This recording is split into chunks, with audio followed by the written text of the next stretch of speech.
Good afternoon, everybody. Thank you so much for coming. Today, we are celebrating the work of the Bluhm Legal Clinic in honor of the annual Cats Give Back Giving Tuesday campaign.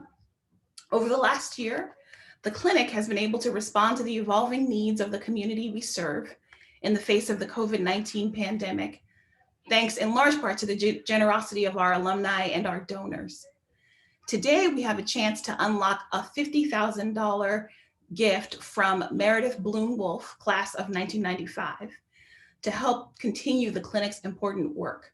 So we were challenged to reach 150 donors in order to receive this additional gift. And as of right now, we're really close. We're only 45 gifts away from meeting that goal. We're at 70%, we're at 105.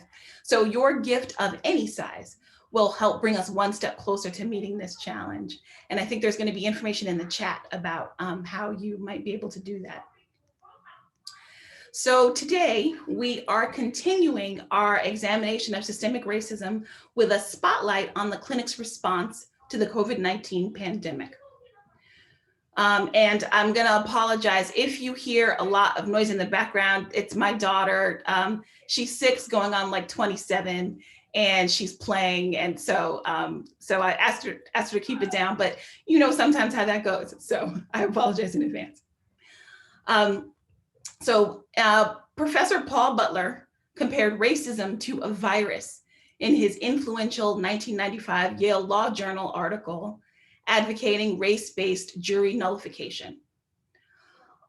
He was arguing the pervasiveness of systemic racism in our society and carried the metaphor through, explaining, not everyone exposed to a virus will become sick, but that does not mean the virus does not cause the illness of the people who do. So the collision of the two parts of that metaphor of racism, specifically systemic racism, and a virus became all too real this year, and particularly this summer, when both COVID-19 and uprisings representing the fruition of a long overdue national reckoning on race spread across the country. This February, after the first COVID-19 cases were reported in the United States, the virus spread rapidly and efficiently, exploiting the fault lines of existing systemic inequality. Our public health systems, our prison systems, and our immigration detention facilities have all revealed the vulnerability of many poor communities and communities of color. Data has clearly shown that certain poor communities and communities of color are disproportionately likely to contract the virus and to die from the virus. And just as with systemic racism, instead of taking to task the many externally engineered social truths that make those communities more vulnerable, for a long time, individuals in these communities were blamed for their own individual vulnerability, for having an underlying condition, for not taking care of themselves well enough, for somehow courting health problems through irresponsible decision-making. Now, as we head into the winter months, the threat from the novel coronavirus is as urgent as ever. The 7-day average for new cases has more than doubled since the beginning of November. The number of people currently hospitalized with the virus in the United States hit nearly 90,000 people on Wednesday, breaking the national record for a 16th day in a row. As hospitals fill up across the country, deaths are also spiking. For the first time since May 7th, daily reported deaths exceeded 2,000 this week. Last week, first Tuesday and again Wednesday. And although the national discussion of racial discrimination has faded from the headlines, I would be surprised if anyone in this audience doubts that either tomorrow or the next day or the next week or the next month, there will be another police-involved shooting of an unarmed Black person that will bring fresh anguish and calls for reform. The distinguished presenters with us today will talk about what their clinics have been doing at the intersection of our community's need for services in response to COVID-19 and systemic racism in our society. Professor Shobha Mahadev teaches in the Children and Family Justice Center. Professor Andrea Lewis teaches in the Women's Defense Initiative, which is a new project that's part of the Center on Wrongful Convictions. And she'll talk about that project that we're excited about. And Professor Uzo Nzelibe, who teaches in the Asylum and Immigration Defense Clinic, who teaches Asylum and Immigration Defense in the Children and Family Justice Center, will talk about her experience working with immigrant population and that population's unique vulnerabilities with respect to COVID. They'll discuss the clinic's fight for justice for system-involved youth, for incarcerated adults, and for immigrant populations. To be clear, these are not the only clinic faculty litigating in response to the COVID-19 pandemic, but I'm thrilled that they're able to talk about their work with all of us this afternoon. As for their format, each of the panelists will briefly discuss her work, and then I have a couple of questions that I'll pose to the panel, and hopefully we will have time at the end for questions from the audience. So once we reach the question and answer part of the presentation, please definitely feel free to pose a question in the chat. With that, I will invite Professor Mahadev to talk a bit about her work. Thank you, Robin. Hi, I hope everyone can hear me. Given the context of today's conversation, I feel like it's of paramount importance for me to first say that I'm a proud graduate of the class of '99, and that I have the great privilege of teaching the clinic that I took as a law student and fell in love with this practice area. And it gives me joy to say that. Every single day I get to do this. So I do want to share that with so many of you. And I see former students and a little class of '99 out there. So shout out to all of you. And in terms of the work I do, as you heard, I'm part of the Children and Family Justice Center. Our director, Julie Beal, is with us in this conversation as well today. I wanted to say about that, what the Children and Family Justice Center, it's had a long history. It's, I think, the oldest center in the clinic. And in that history, we've sort of navigated a bunch of different practice areas and related to youth in conflict with the law, which is how we often put it. And for my practice, that has meant, what I like to say is that I represent 15-year-olds and 45-year-olds. And it is as stark as that some days. I represent young people who are in the beginning of a process of involvement in these systems. And that typically means that they are maybe right at the point of arrest or involvement in juvenile court, for instance. I represent some young people who have been transferred to adult criminal court. And then I represent, as part of a project that I came on board actually about a decade ago to work on called the Illinois Coalition for the Fair Sentencing of Children. I represent people who are adults, but whose crimes occurred when they were in their youth and who have very long sentences, including the sentence of life without the possibility of parole. I sometimes feel like I have to say that out loud and properly because people don't quite process the fact that in this country and in this state, we do in fact sentence children to serve their entire lives in prison without any chance of parole. We, as you may hear, we have made some strides to improve that and change that. We've been a part of those changes and at the forefront of them, but the change has been slow going. So that is actually a real sentence. And the work I do also relates to policy work as well. So as you can imagine, COVID has wreaked havoc across our country and so many of our lives are affected. But you can imagine being in an institutional setting, in an incarcerated setting, especially as a child, that you can just, I think you can imagine having to level up in your mind what that experience must feel like, that there is, that the conditions are not safe for you, that there is a lot of fear. I actually looked up some of the numbers. Just the Sun Times reported yesterday that in the Juvenile Temporary Detention Center, which is where we house our youth pretrial, 64 kids had tested positive so far in that facility. The numbers are astronomical in the Illinois Department of Corrections. I think I saw that over 4,000 people have tested positive since this pandemic has begun. So it is a real crisis, and it means that people who have any sentence at all, including our young people, also have what is potentially a death sentence in these incarcerated settings. And that has raised a panic level, I think, among our clients and among their families and communities to such a high level that it is heart-wrenching to witness. And it has made us feel helpless in a lot of ways. And I think the one message we've been able to convey to the students in this time is that we are not helpless given what we do here. And there is some measure of solace in knowing that we can alleviate the situation sometimes. And so some of the ways in which we've been doing it is one, our traditional method, which I think Andrea is going to speak a little bit about as well, which is post-conviction litigation. Trying to address sentencing issues for these young people who may have been given long sentences. Now, courts are slow, and I think Andrea is going to address that a little bit more, and that has been a problem. But we do continue to try to navigate through the court system, such as they are, to get better sentences for individuals and negotiate, shorter sentences as well, wherever possible. So that's certainly one area that we're working on.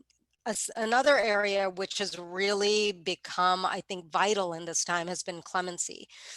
To backtrack to the Rod Blagojevich era, some people may remember that I don't think he granted, maybe one of you can correct me, Andrea might have the data, I don't think he granted a single clemency. Or it was a very low number, if at all. And for a long time, we had not seen clemency as a real option. But in this time, and given the current administration, we have looked at it as a real option. And we have started to see some relief. By no means has it been a sure thing or a be all end all. It does remain a measure of last resort. But what we've been able to do, and we've done it in two contexts. So one, I told you, I represent the 15-year-olds, right? So some of the kids who have been incarcerated as a result of juvenile offenses through juvenile court and are in our Illinois Department of Juvenile Justice, those children, or who have received an adult sentence, I should say, as a result of whatever their crime and proceedings that may have led them to be transferred to adult court or receive some sort of adult sentencing, but who are currently housed in the Department of Juvenile Justice. We've actually begun a pretty bold initiative to try to get those kids out by filing clemency petitions.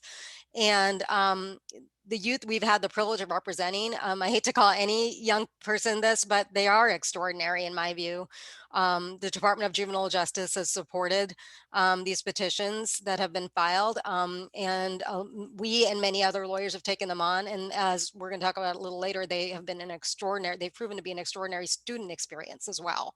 And so that has been a large component of our work in trying to address COVID.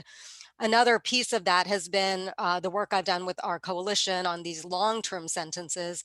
We did over the summer do a training with, I think, more than 100 attorneys attending on clemency petitions and how to sort of push that forward for all kinds of clients, and particularly those who were young at the time of their crimes, but really as many clients as we could. So that's been another way in which we've been addressing this.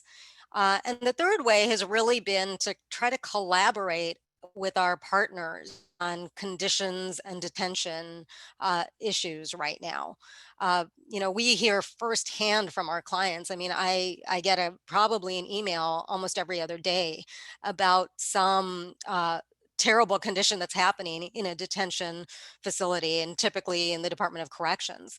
And those conditions can be anything from no one's washing their hands here to, in one case, one of my clients was reporting that he was being forced to go to work on the other side of the prison, chained together with other people with no hand washing in close proximity of staff. And things like that. We've been working with other partners to see if we can address those issues within the prisons, make people aware of them. So when we can't actually get someone home or advocate for their release in some way to try to somehow make improvements on their current situation. And then that has also taken the form of collaborating with public defenders and partners in juvenile court and in the adult criminal systems as well to try to see what we can do to lessen the chance that people have to be detained in this time. Um, but if I were to sort of leave you with anything, is that the crisis that we are all experiencing right now, and to the way Robin started this conversation, which is so intertwined with race and communities and resources and who is actually stuck in these systems, that has been magnified and made worse in our incarcerated and detention settings. And it is an emergency, and we need your help. We are constantly we are putting in our own resources in many cases, trying to work in difficult conditions to get these things, get petitions filed, litigate on behalf of these populations, try to be in contact with our clients. We aren't allowed to see them right now, by the way, in many cases because of the danger. And we can't advocate in the way we would like as a result, but we are doing the best we can. And so everyone's interest and help and contribution, whatever that may take, whatever form that may take, is highly appreciated. Robin, am I good on time there? All right, thank you. Thank you. And next we will hear from Andrea. Thank you, Robin. I, like Shobha, I'm also a clinic alumna who can teach the clinic that I took. So that has been rewarding for me as well. I work in the Center on Wrongful Convictions. And as Shobha mentioned, all of my work is in the post-conviction arena. So my clients are in prison. They have claims that they're in prison for crimes they did not commit. They're generally serious crimes that they did not commit. So their convictions are finished. They've generally gone through all of their appeals processes, and we are looking for ways to get them relief and get them released. As Robin mentioned, I am also now working on the Women's Defense Initiative. Some of you on the call may remember the late Karen Daniel, who with Judy Royal started the Women's Project in the Center on Wrongful Convictions back in 2012. One of the things, so I came in as a fellow under that project, and one of the things we discovered while doing that work was that women did not fall into the same traditional categories of cases that men did. So at the center, we have spent a lot of time looking to overturn the convictions of people with actual innocence claims. There are statutes in Illinois and other states that allow you to come into court and challenge a conviction based on innocence. But for many women's cases, things are a little more complicated. They're not as black and white necessarily. A lot of times they've been convicted for crimes that didn't occur at all. And in other cases, they may have been overcharged or oversentenced for incidents that did happen. And so what the Women's Initiative will now be doing is working on those cases that fall into the gray areas. So we will be seeking sentencing relief, even if we can't seek to overturn a conviction outright. And one of the benefits of that is so far I've already been able to collaborate a lot more with my colleagues, particularly with Shobha and the Children and Family Justice Center on some sentencing issues that I'll talk about a little later. But as far as COVID is concerned, it has affected pretty much all aspects of my work, just like others. I litigate in the courtroom and at the appellate level, and I spend a lot of time investigating claims of innocence or investigating claims of overcharge or oversentencing. And I'll talk a little bit about the center has pivoted, but I wanted to acknowledge what Robin concerning COVID-19 and its effects on communities of color, and talk about why that's really important to my clients. They're all adults in prison serving pretty much the rest of their lives in an institutional setting. What we do know about the prison population is that made up of people of color. Over 32% of the prison population, both at the state and federal level combined, is Black people. Frankly, there are over 1,400 Black adults in prison per 1,000 people who are in prison. By contrast, there are a little over 200 white adults per 100,000 people who are sitting in prison. And so when we're looking at the prison population and considering COVID, we also know that COVID is disproportionately affecting communities. As Shobha mentioned, she's correct. In Illinois alone, there have been over 4,000 COVID cases. Throughout the country, the Marshall Project is reporting over 200,000 cases of COVID-19 among inmates in prisons. And the numbers are only getting worse. I talk to my clients frequently, and week by week, I'm hearing that more people in the prisons and in their units, sometimes in their cells, are being diagnosed with COVID and taken out. And what that is telling me is that COVID is now disproportionately affecting people of color in the prisons as well as in the community, and basically making things worse for these communities of color overall. So the situation is really dire. Social distancing is impossible in a prison setting, and our clients have to deal with that, and we have to help them through. So with that, I'll talk a little about my work now. Like I mentioned, I do a lot of investigations. That's been hard to do. It's hard to talk to people in person, especially if you don't know where they live. It's hard to go knock on doors right now when we're supposed to be social distancing. A lot of that was work we had students doing during the semester, and so we've had to pivot a little bit. And they've been doing a lot more work on the phone. They've been calling different agencies. They've been calling phone numbers to see if they can locate witnesses, et cetera. And things have just taken a lot more time. I think that's taught the students a lot more patience than maybe I had when I was a student in the clinic. But they've been great about continuing to work on behalf of their clients throughout the course of the semester. Courts we'll talk a little more about as things go on, but the courts were on hold for months. And for the post-conviction realm, for my clients who are already convicted and in prison, their cases are at the back of the line. So courts have opened up somewhat now. For many of my clients, that means little, because their cases will wait for people who are awaiting trial and other cases to go ahead of theirs. I've got several cases that have been pending at this point throughout the pandemic that should have been wrapped up. And a client who was thankfully exonerated a couple of months ago, but could have been exonerated sooner had courts not shut down and had judges been paying attention to the case along the way. We, like Shobha mentioned, are also in the Center on Wrongful Convictions dealing with client morale. It is a scary, scary time to be in prison. It's always a scary time, but now it's worse. Now you're watching people get sick around you and be taken out. I know in my case, I get a lot of calls from family members as well. So, students have also been great in working with me to stay in touch with family to make sure that everyone knows the health status of everyone else, and keep the lines of communication as open as possible, because in the adult prisons, we're also not allowed to visit with clients.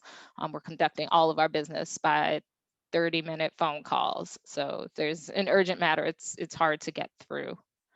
And now, of course, our clients are dealing with an increased sense of stress. And I've had at least one client mention to me that, particularly now when we're also seeing racism uncovered on television in the form of police brutality, there's a worry that, there are plenty of people of color in prisons because, their rights were violated, and they feel like their rights were violated because they are people of color, and no one's paying attention to them now. They don't have as much contact with the outside world as they would have before COVID. And there are other things, other pressing things taking media attention, taking up the attentions of courts throughout the country.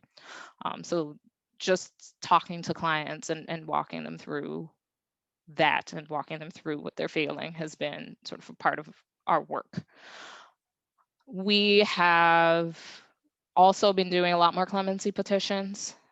As Shobha mentioned, previous governors have been more reticent to grant clemency.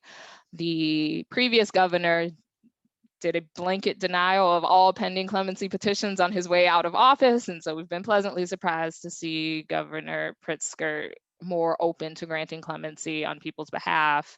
And we've also, at least in the center, seen more instances of the state even agreeing to clemency petitions or not objecting to clemency petitions, so that if the governor chooses, our clients can get out a little earlier. Because courts have been stalled, we've been communicating more with the state's attorney's offices, more with prison officials directly, knowing that if we file something in court, it'll be sitting a while, and having more informal conversations. And like Shobha mentioned, kind of negotiating whether we can adjust the time that our clients have been given. And then we also have been looking more at resentencing and whether our clients who were younger when they went to prison have any chance of filing post-conviction petitions asking that their sentences be reduced because they were young at the time that the crime took place.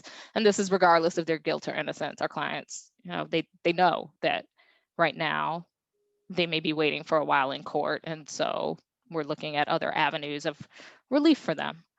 And so that's what we're doing. I think I'm out of time, so I will pass the mic on to Uzo. Thank you, Andrea. So I'm going to attempt the impossible by trying to do a PowerPoint. And I think it's just because this is what I've done all semester now. So I feel addicted to PowerPoint, and I've become a PowerPoint addict. So can everyone see my my PowerPoint? Okay, so I'm going to just quickly, okay. So as Robin said, I direct the Immigration Law Clinic, and I'm going to try to do the impossible, which is tell you about my work and give you an overview of our immigration system during the pandemic. So let me start with what I do. So our clients kind of look like sort of what you've heard Shobha and Andrea talk about. I'm like Shobha, I'm in the Children and Family Justice Center. So my clients are primarily children, a category that we consider youth, and parents. We represent primarily Central American migrants seeking humanitarian forms of relief. Most of our clients are recent border crossers, and that becomes important in a minute when I talk about the policies at the border. And we also represent youth in bond proceedings. So these are, a lot of times our clients have crossed the border, passed an initial screening interview at the border, and then are now being detained in a jail in Chicago. They may not have any connection to the Chicagoland area, but they happen to be in a detention center in the Chicagoland area. And we'll pick up those cases and represent those youth in bond proceedings to try to get them released so that they can pursue their immigration case in the least restrictive setting possible. So let's start at the border. So, our clients already had it pretty hard before COVID-19, right? So the Trump administration was trying for a long time to sort of shut down asylum at the border.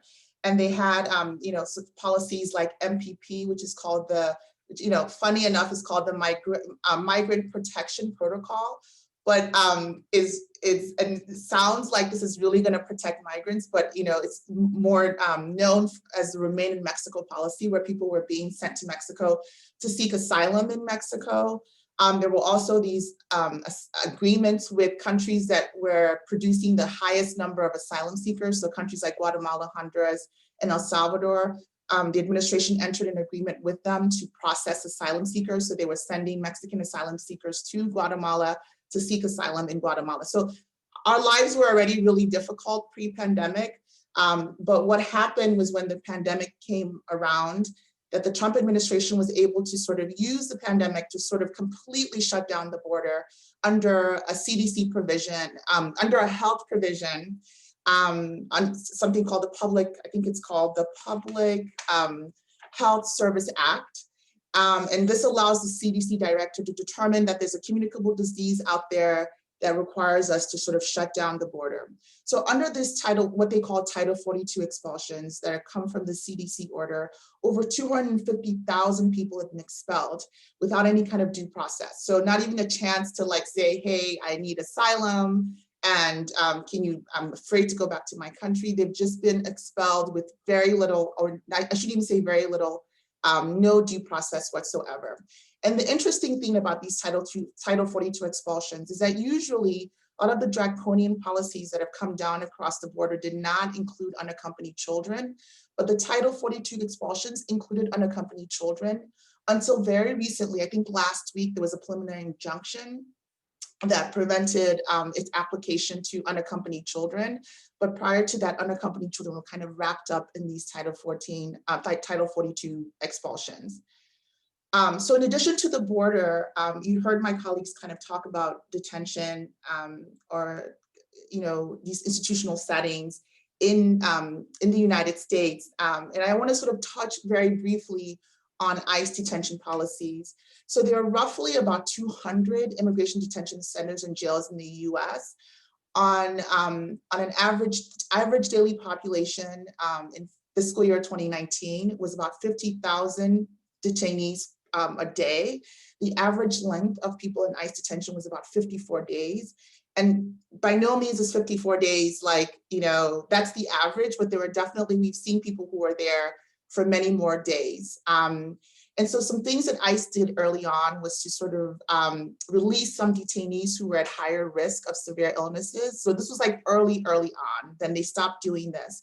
But at the same time, ICE has resumed enforcement raids. So it makes no sense to me why we're sweeping up people and trying to put them in detention during a pandemic, but they've resumed enforcement raids and deportation flights continue. And these deportation flights present some problems because people may have COVID and we're now deporting them back to countries and sending people back to places where they might be infecting people in their home countries. So I want to sort of tell a little bit of a small story about a client who was in ICE detention at the time of the COVID crisis, just to illustrate some of the problems that we had, right? So we had a client who was detained at McHenry County Jail in Illinois. And she had been there, remember I told you that detention is usually days or weeks. Our client had been there for almost 3 to 4 months when we ran into her. She had fallen through the cracks. And in the height of a pandemic, ICE had transferred her to 4 different jails, right? So they had moved her around from place to place. And she was finally in McHenry County Jail. And we finally realized that her case was in Atlanta, which is why she had been in jail for so long. We finally found the case. We asked for a bond hearing for her. We argued for the lowest bond amount possible. And the difference between bond in my world and in my colleagues' world is that you have to pay the entire amount, right? So it's not a situation where you're paying a percent of the bond. And when we went to ask family members for help with paying the bond, they had told us that their father was living in Honduras and had to have his leg amputated. And I felt so icky asking them to raise $4,000 so that this woman could pay bond to get out and reunite with her 5-year-old daughter. It just felt really, so people had lost their jobs, the pandemic was going on, their father had had his leg amputated, and then I was asking them to raise $4,000 bond so that their family member could be released. After they paid the bond, the release was a disaster. I mean, it was a public health disaster. So normally what ICE will do to release people is that they would bring them to their South Loop. So take them from McHenry County Jail or wherever jail, Kankakee, move them to their office in the South Loop. The family member would need to sort of purchase a bus ticket, right? And then they would have like this number, this bus ticket number. And then that person would then find their way to the Greyhound station, have this bus ticket number, and then board a bus to wherever they were going in the country. ICE just dropped this young woman off in front of their Broadview office. We tried so hard to see if we could coordinate getting her an Uber, but they never told us when she was dropped off. So later on, she had no cell phone, so we had no idea how she was going to get from here to Atlanta. When she finally arrived in Atlanta, what we learned was that it was a Good Samaritan who ran into her in the middle of the street, called an Uber for her, and she was able to get to the Greyhound station and from there, get back to Atlanta.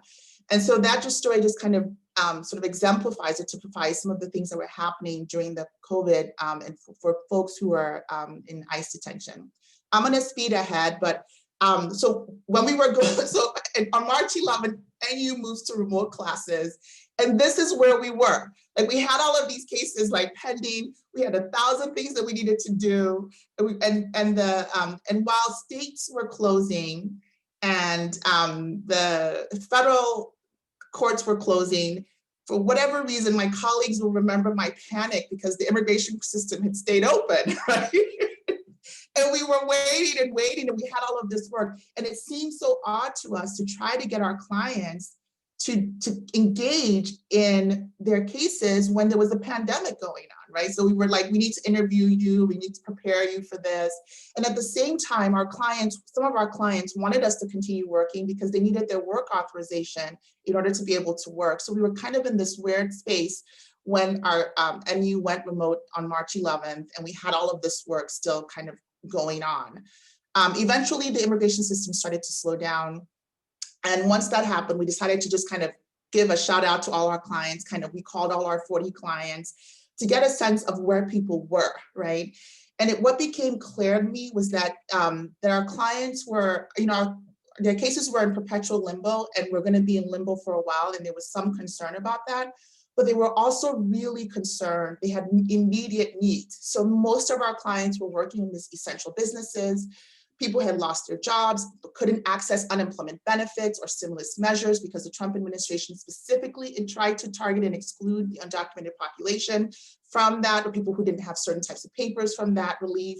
There were concerns about eviction. There were concerns about aspects, like people would write to me and said, if I went and I accessed healthcare, right, because I'm sick, would that mean that I can't get immigration status? Because there were so many changes to a rule about what types of benefits you could access that people became concerned, which is exactly what you don't want in the middle of a public health crisis in the pandemic, right?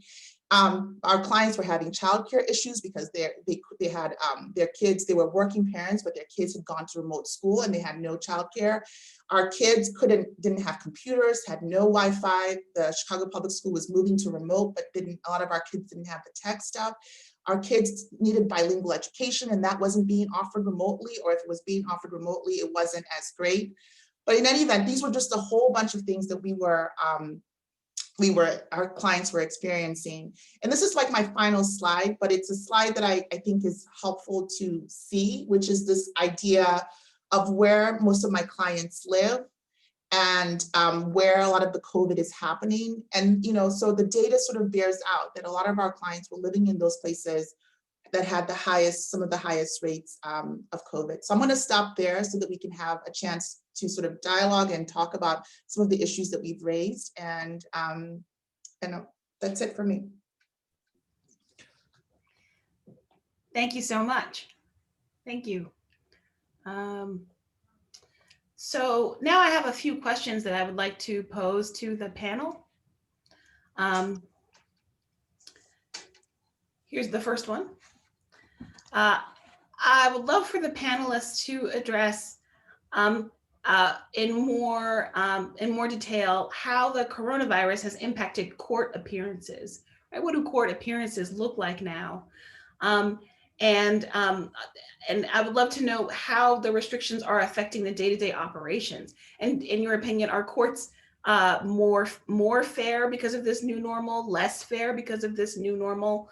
Are there things that are happening now that you think should actually continue post coronavirus? So I would love to hear the panel's details about their day-to-day experience with court appearances. And we'll go in the order in which the professors presented. So I'll build off of some of the stuff I think Andrea had mentioned, sort of circling back to that, but I can also speak to juvenile court. So court in most cases at this moment, and as we talked about earlier, there was a period when things were basically completely shut down. That period when the crisis started, when, as Uzo was just talking about, in March, when everything was just in that immediate panic, was certainly a crisis with respect to the jails and the detention centers. And that was related to the court system, right? Because shutting down court means that you're not having kids' determinations of whether or not a kid should actually be held in a prison setting, in a detention setting. You're not having a determination that an adult should be held in those settings. We need court in order to make those decisions, right? And so that was problematic right at the start. There were issues with that. Since then, there has been some sort of lift, like ebbs and flows to it, but there's been a lot of, most things I would say in Cook County at least, have been largely remote. In terms of the criminal and juvenile courts. And what that has meant is Zoom. What we're doing right now is court. And it is weird. It's weird for all of us. It's weird in a court setting. I would say, hitting on your sort of, are there upsides and downsides? Upside is accessibility. I mean, to many, and the caveat there is access to technology, of course. But aside from that, court is an extremely onerous proposition to many of our clients and their families. If you have had to do anything, I feel sorry for you in the detentions, in the juvenile court or in the adult criminal court. You were likely sitting there for hours waiting for your case to be called. It is unclear what time you're going to be called. It isn't, there's no set times. You just show up. You're maybe missing a day of work, missing out, having to deal with childcare. That was a very difficult proposition. That the ability to do that in a more remote fashion, especially for things like statuses, I think is positive. Some of the downsides, though, there's a lot of just personal contact that is involved with persuading people in a court setting, whether that be the prosecutor, the judge, the probation officer. And it's really difficult to orchestrate these organic moments that can be helpful. It's hard to have a conversation in the hall, right?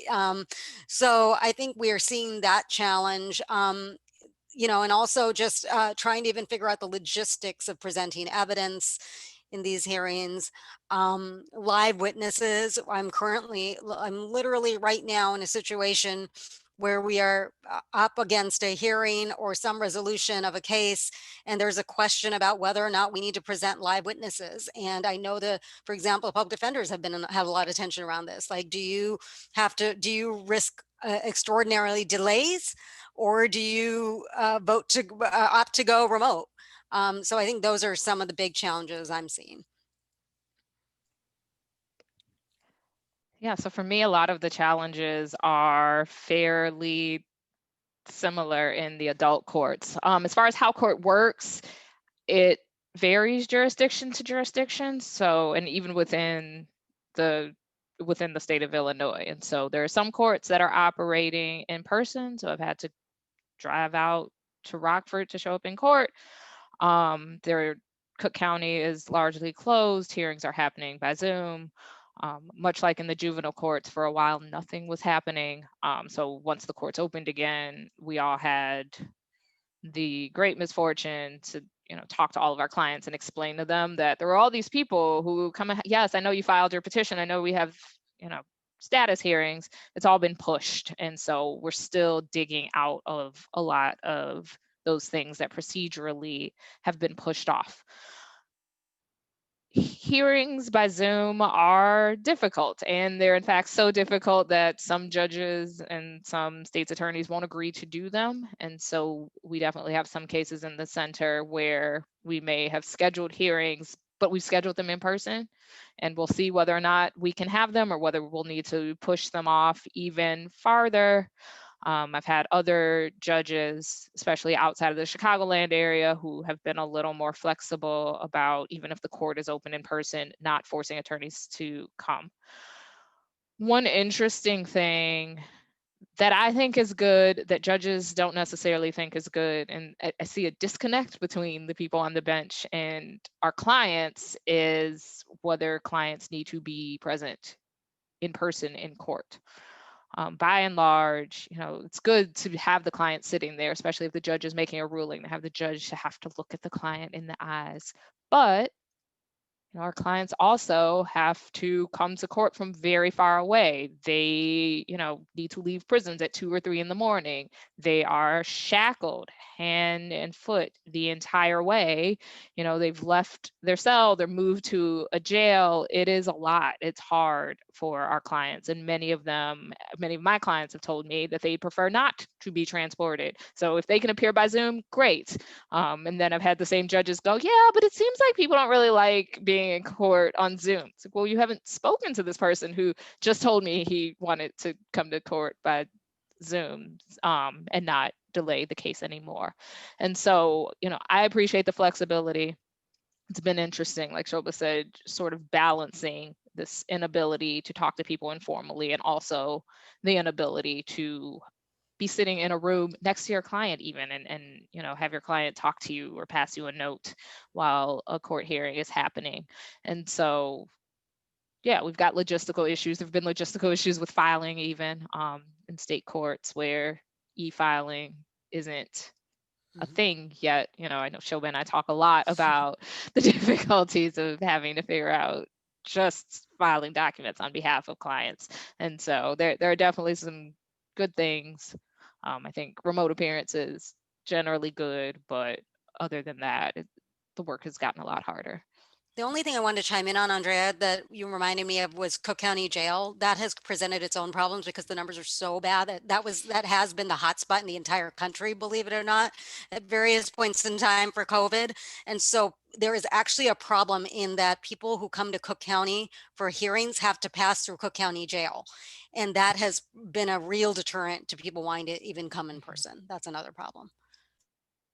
This is super interesting because it does make me wonder about, or I would love for somebody to write a paper or do some empirical research about how all the limitations on court appearances from COVID, what's the interaction there in terms of infringement on constitutional rights or on exercise of constitutional rights, right? Even sort of, like you're talking about the choice of, if it's all the same, I'd prefer not to be, awoken at 2 in the morning and moved from my cell and shackled all day, right? Even though it's my constitutional right to appear in person. So it's super interesting. It also makes me think about, this last point, about how years ago, at this point, I feel like it's like 13 years ago, there was a study of court, I feel like it's misdemeanor court in Connecticut called The Process is Punishment.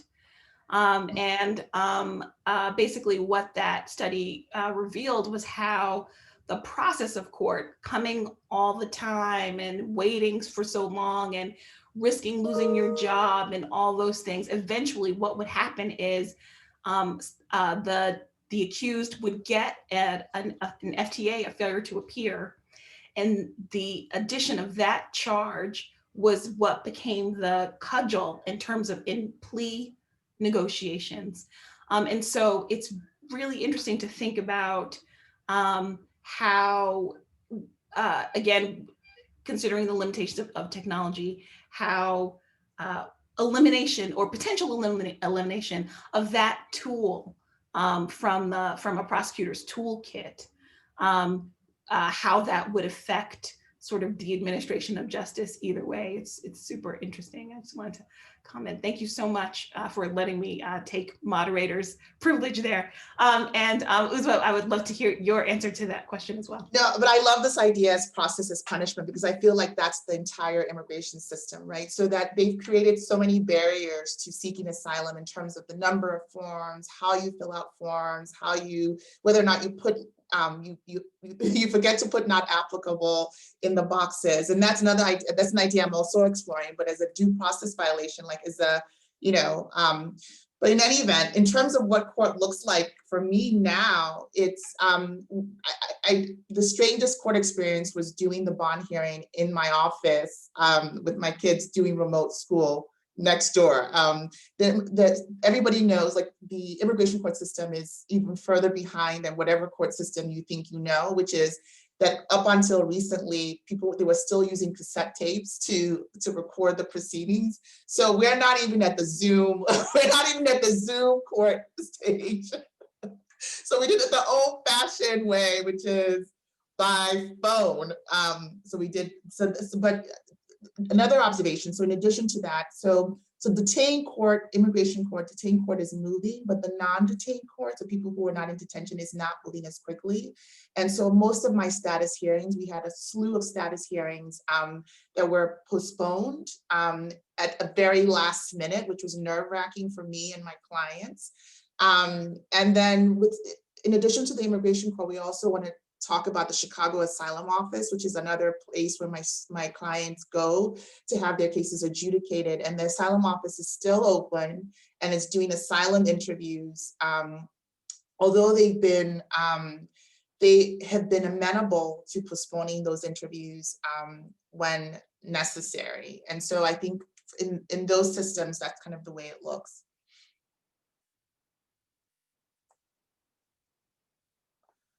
Thanks. I was just trying to see if I could find a link to the report to put in the chat, but there's a law review article, and then there's later a book, and there's like an update of it. So there's plenty of to read if you Google processes punishment. Okay, so we have 7 minutes left, so I'll pose one last question, which is, so what does teaching in court look like? We've talked about what court looks like. I would love to know what teaching in court looks like, right? How are you able to work with the students?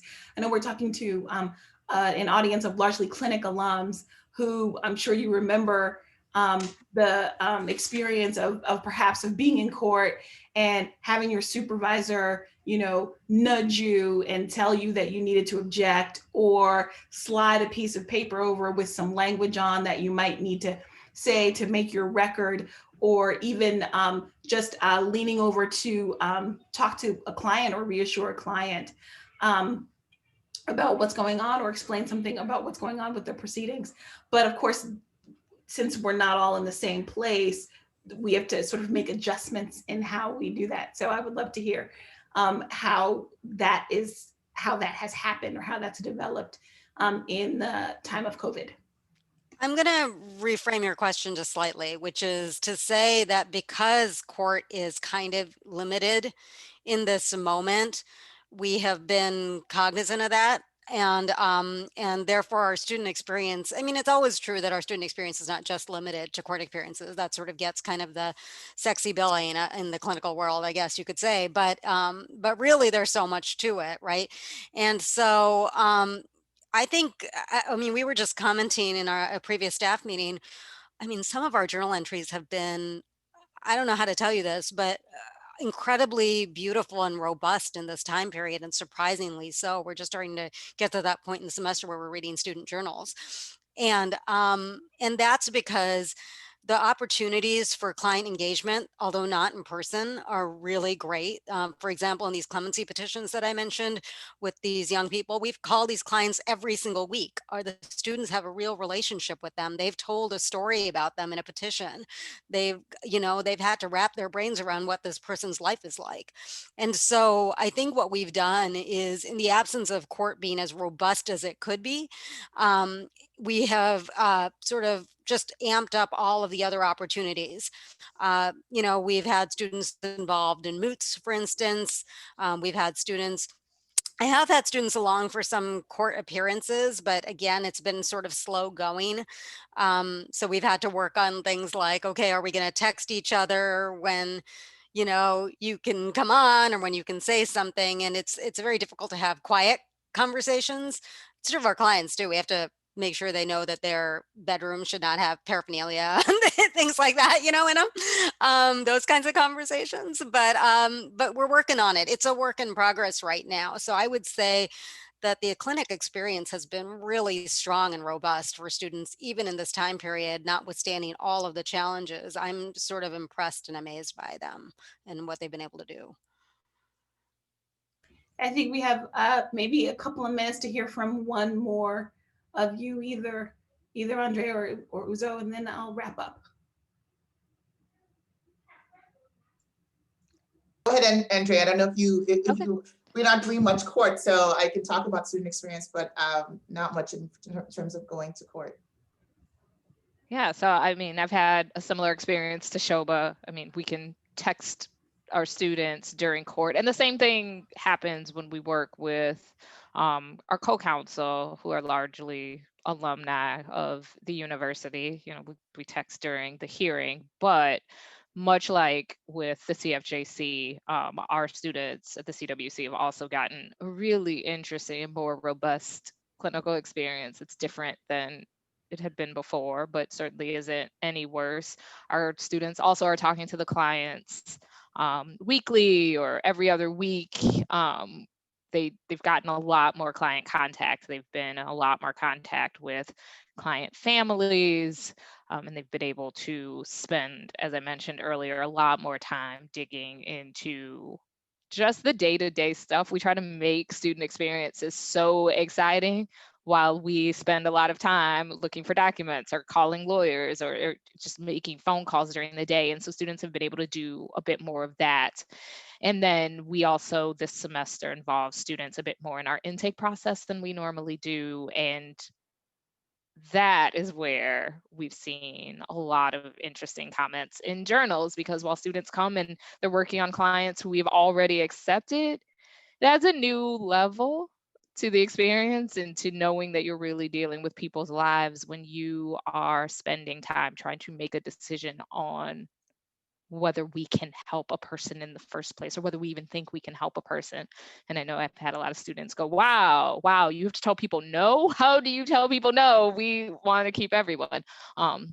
So yes, we've had to pivot. Court has been hard. Other aspects have been difficult, but I think the students have gotten a very rewarding and very different experience this last semester. Thank you. Thank you. And thank you so much to all of you for taking time to participate in this super important conversation. As you all know, under the guidance of faculty like these, right? They're rock stars. Clinic students learn to apply their new skills to address novel real life problems like the novel coronavirus, I chose that word advisedly, with courage and creativity and thoughtfulness and compassion, all of the things that are the hallmarks of model client-centered advocacy. The hope is, as all of you clinic alums know, that they will carry these lessons into their professional and personal lives. And, because in the best of all possible worlds, careers are long, lives are long, and people end up loving their careers, right? We all love being lawyers. I would like to have students who love being a lawyer, right? I don't want my students to be, when somebody says I'm applying to law school, they hear somebody saying, oh my gosh, don't do it. Don't do it, right? That's not, I don't want that for my students, because it's not the experience I've had. And that's the lessons that we try to teach them. And so we are, again, as I mentioned at the top of the call, we're thrilled to be part of the law school's Cats Give Back Giving Tuesday campaign. And as I mentioned today, we have an opportunity to receive a $50,000 gift in funding from alumna Meredith Bluhm Wolf, who's in the class of '95. So we're still just a few donors away from that. So I hope you'll consider joining me and making a gift to help us meet this challenge and continue to do the extraordinarily important and inspiring work that we do in the clinic. Thank you so much.